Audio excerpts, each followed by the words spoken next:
ഞാൻ NCHDR എറണാകുളം ജില്ലാ കമ്മിറ്റിയുടെ പ്രസിഡൻറ്റ് അഷ്റഫ് കോട്ടപ്പുറം. എൻ്റെ ഇടത്തെ സൈഡിൽ സഹീർ UC കോളേജ് നമ്മുടെ സംഘടനയുടെ ജില്ലാ സെക്രട്ടറിയാണ്. വലത്തെ സൈഡിലിരിക്കുന്നത് രാധാകൃഷ്ണൻ മഞ്ഞുമ്മൽ, ജില്ലാ ട്രഷററാണ്.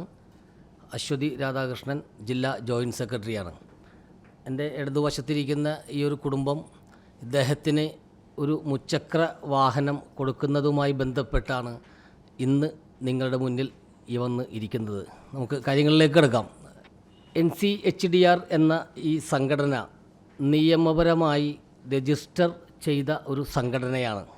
അരനൂറ്റാണ്ട് കാലമായി കേരളത്തിലെ മനുഷ്യാവകാശ പ്രശ്നങ്ങളിൽ സജീവമായി ഇടപെടുന്ന വിളയോടി ശിവൻകുട്ടി എന്ന വ്യക്തിയാണ് സംഘടനയുടെ സംസ്ഥാന പ്രസിഡന്റ്. കുഞ്ചാക്കോ ബോബൻ, വിനായകൻ, ജോജു ജോർജ്, ദിലീഷ് പോത്തൻ തുടങ്ങിയ അഭിനേതാക്കൾ അഭിനയിച്ച പട എന്ന സിനിമ തന്നെ സഖാവ് ശിവൻകുട്ടിയുടെ പൊതുപ്രവർത്തനയുമായി ബന്ധപ്പെട്ട് തുറന്ന പുസ്തകമാണ്. സംഘടനയുടെ സംസ്ഥാന സെക്രട്ടറി നിസാം പാനായിക്കുളത്ത് നടന്നു എന്ന് NIA ആരോപിച്ച കേസിൽ ഇന്ത്യയിലെ പരമോന്നത കോടതിയായ സുപ്രീം കോടതി വെറുതെ വിട്ട വ്യക്തിയാണ്. സംഘടനയുടെ നയങ്ങളും സംഘടനയുടെ ലക്ഷ്യങ്ങളും സോഷ്യൽ മീഡിയ പ്ലാറ്റ്ഫോമായ വാട്സപ്പ്, ഫേസ്ബുക്ക്, ഇൻസ്റ്റാഗ്രാം എന്നിവയിൽ കൂടി പൊതുജനങ്ങളെ പരസ്യപ്പെടുത്തി രേഖപ്പെടുത്തിയിട്ടുള്ളതാണ്. അതുമായി ബന്ധപ്പെട്ട വിവരങ്ങൾ എല്ലാം തന്നെ സംസ്ഥാന കമ്മിറ്റിയാണ് വിശദീകരിക്കേണ്ടത്. എറണാകുളം ജില്ലാ കമ്മിറ്റി ഓഫീസ് ഉദ്ഘാടനം ആഗസ്റ്റ് 3 ഞായറാഴ്ച വൈകിട്ട് 4 മണിക്കും തുടർന്ന് 5 മണിക്ക് പറവൂർ കവല മേനാച്ചേരി ബിൽഡിംഗ് ഹാളിൽ വെച്ച് 2 കാലുകളും ട്രെയിൻ അപകടത്തിൽ നഷ്ടപ്പെട്ട അനീഷ് എന്ന യുവാവിന് ഒരു മുച്ചക്രവാഹനം നൽകുവാനും കൂടാതെ തന്നെ അന്നേ ദിവസം ലഹരി വിരുദ്ധ സദസ്സും പ്രതിജ്ഞയും സാംസ്കാരിക സമ്മേളനവും സംഘടിപ്പിക്കുവാൻ ആയിരുന്നു NCHDR എറണാകുളം ജില്ലാ കമ്മിറ്റി തീരുമാനിച്ചിട്ടുള്ളത്. എന്നാൽ Aluva east police station house officer ഈ പരിപാടിക്ക് ഹാൾ അനുവദിച്ച ബിൽഡിംഗ് ഓണറേയും ഗസ്റ്റുകളായി വരാമെന്നു പറഞ്ഞ ബിനു അടിമാലി, ഷിയാസ് കരീം, സുമേഷ് തമ്പി എന്ന ആർട്ടിസ്റ്റുകളെയും പ്രതിജ്ഞയിൽ എത്തിച്ചേരാം എന്ന് പറഞ്ഞ ASI കൂടിയായ ഷിഹാബ് ചേലക്കുളത്തിനെയും ഈ സംഘടനയിലെ നടത്തിപ്പുകാരായി പേര് പറയുന്നവർ ക്രിമിനൽ കേസുകളിൽ ഉൾപ്പെട്ടവരാണെന്നും സിമി എന്ന നിരോധിത സംഘടനയിൽ പെട്ടവരാണ് എന്നും പറഞ്ഞ് ഭയപ്പെടുത്തി പിന്തിരിപ്പിച്ചിരിക്കുകയാണ്. എന്നാൽ ആലുവ SP-യെയും DYSP-യെയും ഈ പരിപാടി നിർത്തണം എന്ന് ഞങ്ങളോട് ആവശ്യപ്പെട്ട ആലുവ SHO-നെയും ഞങ്ങൾ നേരിട്ട് രേഖാമൂലം പരിപാടി നോട്ടീസ് നൽകി ക്ഷണിച്ചിട്ടുള്ളതാണ്. ആലുവ SHO ഇതിനു മുമ്പ് ഗൗരവമായ നിയമ നടപടി നേരിട്ട ആളായതിനാൽ ലഹരി മാഫിയയുടെ സ്വാധീനത്തിന് വഴങ്ങിയാണ് ഈ പരിപാടി തടസ്സപ്പെടുത്താൻ രംഗത്ത് വന്നിട്ടുള്ളത് എന്ന് ഞങ്ങൾ ന്യായമായും സംശയിക്കുന്നു. ആയതിനാൽ ആഭ്യന്തരം കൈകാര്യം ചെയ്യുന്ന ബഹുമാനപ്പെട്ട മുഖ്യമന്ത്രിയും ക്രമസമാധാന ചുമതലയുള്ള സംസ്ഥാന പോലീസ് മേധാവിയും ഈ പരിപാടി സമാധാനപൂർവ്വം നടത്താൻ അനുവാദം തരണം എന്ന് ഈ പത്രസമ്മേളനത്തിൽ കൂടി ഞങ്ങൾ ആവശ്യപ്പെടുകയാണ്. അല്ലാത്തപക്ഷം തിങ്കളാഴ്ച, അതായത് 4/8/2025 ബഹുമാനപ്പെട്ട കേരള ഹൈക്കോടതിയുടെ ശ്രദ്ധയിൽ ഈ വിഷയം പെടുത്തുവാനാണ് NCHDR എറണാകുളം ജില്ലാ കമ്മിറ്റി തീരുമാനിച്ചിട്ടുള്ളത്. മറ്റുള്ള കാര്യങ്ങളൊക്കെ എറണാകുളം ജില്ലാ കമ്മിറ്റിയുടെ ഭാഗത്തുനിന്നുള്ള കാര്യങ്ങളെല്ലാം നമ്മൾ വിശദീകരിച്ചു കഴിഞ്ഞു. എന്തായാലും ഈ ആനുകൂല്യം ഒരു മുച്ചക്ര വാഹനം സ്വീകരിക്കാൻ നമ്മളോടൊപ്പം വരാമെന്നേറ്റ ആ യുവാവിൻ്റെ വിഷമങ്ങളും സങ്കടങ്ങളും പരാതികളും എന്തൊക്കെയാണ് എന്നുള്ളത് നമുക്ക് അദ്ദേഹത്തിനോട് തന്നെ പറയാം. അതായിരിക്കും കൂടുതൽ അഭികാമ്യം. നമുക്ക് അദ്ദേഹത്തിന് കൈമാറാം. എനിക്ക് ഇതുവരെ ഗവൺമെൻറ്റിൽ നിന്നോ മറ്റു സംഘടനയിൽ നിന്നോ യാതൊരുവിധ സഹായങ്ങളോ ഒന്നും കിട്ടിയിട്ടില്ല. അപ്പോൾ എൻ്റെ കൂട്ടുകാരൻ ഗിരീഷൻ എന്ന് പറയുന്ന ആൾ വഴി NCHDR എന്ന് പറയുന്ന സംഘടനയെ പറ്റി എനിക്ക് ബോധമുണ്ടായി. അപ്പോൾ ഞാനങ്ങനെ അവരോട് വണ്ടിയുടെ കാര്യം ആവശ്യപ്പെട്ടിട്ടുണ്ടായിരുന്നു. അപ്പോൾ ഓഗസ്റ്റ് 3-ാം തീയതി എനിക്ക് വണ്ടി തരാമെന്ന് പറഞ്ഞിട്ടുണ്ടായിരുന്നു. അപ്പോൾ അതിനെതിരായിട്ട് ആലുവ ഹൗസ് ഓഫീസർ ഇതിനെതിരെ പ്രശ്നമുണ്ടാക്കണമെന്നാണ് ഈ സംഘടന എന്നോട് പറഞ്ഞത്. അപ്പോൾ ഈ ഗവൺമെൻറ്റിൽ നിന്നൊന്നും എനിക്ക് സഹായം കിട്ടിയിട്ടില്ലെങ്കിൽ ഈ പറയണ ഉദ്യോഗസ്ഥൻ എനിക്കൊരു വണ്ടി മേടിച്ച് തരട്ടെ. എനിക്ക് ഒരു നേരത്തെ ഭക്ഷണം പോലും വീട്ടിൽ കഴിക്കാനായിട്ട് ചില സമയത്ത് ഉണ്ടാകാറില്ല. ഇതൊന്നും മറ്റുള്ള ആളുകളോടൊന്നും പറഞ്ഞിട്ട് കാര്യമില്ല. അപ്പോൾ ഈ സംഘടന എന്നെ സഹായിക്കാമെന്ന് പറഞ്ഞതിനെ തുടർന്ന് ഞാൻ ഈ സംഘടനയുടെ കൂടെ എന്നും കൂടെ ഉണ്ടാവുമെന്ന് പറഞ്ഞ് ഞാൻ നിർത്തുന്നു. ഞാൻ കൊച്ചിൻ കോർപ്പറേഷനിൽ CLR ആയിട്ട് വർക്ക് ചെയ്യണതാണ്. എൻ്റെ ഹസ്ബൻഡിൻ്റെ ജോലിയാണ് ഞാൻ ചെയ്തുകൊണ്ടിരിക്കുന്നത്. ഇപ്പോൾ പുള്ളിക്ക് 16 വർഷമായിട്ട് ട്രെയിൻ ആക്സിഡൻറ്റിൽ 2 കാലും പോയ ആളാണ്. അപ്പോൾ എൻ്റെ മോള് ഇപ്പോൾ +1 പഠിക്കുന്നവർക്ക് 2 വയസ്സുള്ളപ്പോൾ ഞാൻ ജോലിക്ക് കയറിയാണ്. 14 കൊല്ലമായി ഞാൻ പണിയെടുക്കണത്. എന്നെ ഇതുവരെ അവർ സ്ഥിരപ്പെടുത്തിയിട്ട് പോലുമില്ല. നിങ്ങൾക്ക് ആശ്രിത നിയമനം എന്ന ഒരു തസ്തികയിലിട്ട് എൻ്റെ പേപ്പറെല്ലാം മാറ്റിയിട്ടിരിക്കുകയാണ്. ഹൈക്കോടതിയിൽ ഞാൻ 3 വർഷമായിട്ട് കേസ് പറഞ്ഞുകൊണ്ടിരിക്കുന്നതാണ്. ഇതുവരെയും എന്നെ ജോലി സ്ഥിരപ്പെടുത്താൻ സാധിക്കില്ലെന്നാണ് കോർപ്പറേഷൻ്റെ വാദം.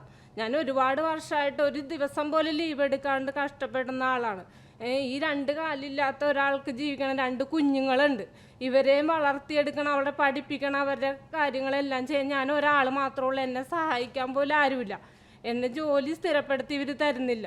പിന്നെ ഈ ഒരു വാഹനം കിട്ടണമെങ്കിൽ ഞങ്ങൾക്കൊരു ചെറിയൊരു വരുമാനം കൂടിയാവും. എനിക്കൊരു താങ്ങ് പോലെ ആകുകയും ചെയ്യും. ശരിക്കും പറഞ്ഞാൽ ഒരു അടുക്കളയിൽ വെച്ച് കൊടുക്കുന്നത് ശരിയല്ലല്ലോ. അതുകൊണ്ട് പരസ്യമായിട്ട് നമ്മൾ ഒരു സാംസ്കാരിക സമ്മേളനത്തിൽ കൂടിയും സമൂഹത്തിന് ഒരു ഒരു ഉപകാരപ്രദം എന്നുള്ളൊരു ലഹരി വിരുദ്ധ സദസ്സും ഒരു പ്രതിജ്ഞയും കൂടി വെച്ചിട്ട് ആ സദസ്സിൽ വെച്ചിട്ട് ഇദ്ദേഹത്തിന് ഒരു മുച്ചക്ര വാഹനം കൊടുക്കാമെന്നാണ് നമ്മൾ തീരുമാനിച്ചത്. പക്ഷേ എന്നാൽ നമ്മൾ അഡ്വർടൈസ്മെൻറ്റ് ചെയ്തു, പരസ്യങ്ങൾ കൊടുത്തു, ഫ്ലക്സ് ബോർഡുകൾ സ്ഥാപിച്ചു. മാത്രമല്ല നിയമപാലകരെ എല്ലാവരും രേഖാമൂലം നമ്മൾ ക്ഷണിക്കുകയും ചെയ്തു. അവസാന നിമിഷം എന്ന് പറഞ്ഞാൽ ഇന്നലെയാണ് ഞങ്ങൾക്ക് കൊണ്ടുവന്നിട്ട് ഈ ഒരു നോട്ടീസ് തരുന്നത്. അതായത് പ്രസിഡൻ്റായിട്ടുള്ള എനിക്കും സെക്രട്ടറിക്കും ബിൽഡിംഗ് ഓണർക്കും ഈ ഒരു പരിപാടി നടത്തരുത്, അതിന് ഞങ്ങൾ അനുമതി നൽകില്ല എന്ന് പറഞ്ഞുകൊണ്ട് നമ്മളെ ക്രൂശിച്ചത്. അതിനുശേഷം ആർട്ടിസ്റ്റുകളെ വിളിക്കുകയുണ്ടായി. ആർട്ടിസ്റ്റുകളോട് വളരെ മോശം എന്ന് പറഞ്ഞാൽ ഇതിൽ സംഘടനയിലുള്ളവർ ക്രിമിനൽ കേസിലുള്ളവരാണ്, നിരോധിത സംഘടനയിൽ ഉള്ളവരാണ്. അതുകൊണ്ട് നിങ്ങൾ ആ പരിപാടിയിൽ പോയാൽ നിങ്ങൾക്കുണ്ടാകുന്ന ഭവിഷ്യത്തുകൾ എന്തെല്ലാമാണ് എന്ന് പറഞ്ഞിട്ട് ഒരു ഭയപ്പെടുത്തിക്കൊണ്ട് തന്നെ അവിടെ പിന്തിരിപ്പിക്കുന്ന ഒരു സാഹചര്യം. നമ്മുടെ അടുത്തും വ്യക്തമായ തെളിവുണ്ട്. സിനിമാ താരങ്ങളായ ബിനു അടിമാലി, ഷിയാസ് കരീം, സുമേഷ് തമ്പി ഇവരെ 3 പേരെയും ആലുവ SHO വിളിച്ച് ഭീഷണിപ്പെടുത്തുക എന്ന് തന്നെയായിരിക്കും നമുക്കതിനെ പറയാൻ പറ്റൂ.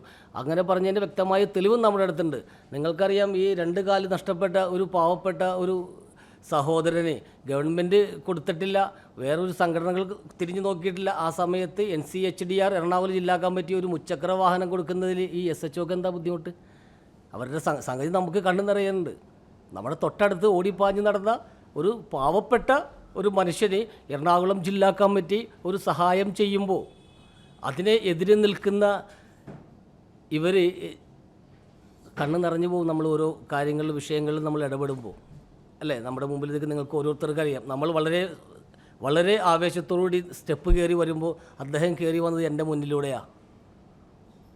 നമ്മൾ ഇതുപോലെയുള്ള നീതി എവിടെ നിഷേധിക്കപ്പെടുന്നുണ്ടോ, മനുഷ്യാവകാശങ്ങൾ എവിടെ ലംഘിക്കപ്പെടുന്നുണ്ടോ, NCHDRൻ്റെ പ്രവർത്തകർ നിരന്തരമായിട്ട് നേരിടും. ഇതിന് ശക്തമായ രീതിയിൽ നമുക്കൊരു അനുവാദം അല്ലെങ്കിൽ ഈ പരിപാടി നടത്താനുള്ള ഒരു അനുമതി ബഹുമാനപ്പെട്ട മുഖ്യമന്ത്രിയും അതിൻ്റെ മേലധികാരികൾ ഞങ്ങൾ തന്നില്ലെങ്കിൽ ബഹുമാനപ്പെട്ട കേരള ഹൈക്കോടതിയെ സമീപിക്കാൻ തന്നെയാണ് നമ്മുടെ സംഘടനയുടെ തീരുമാനം.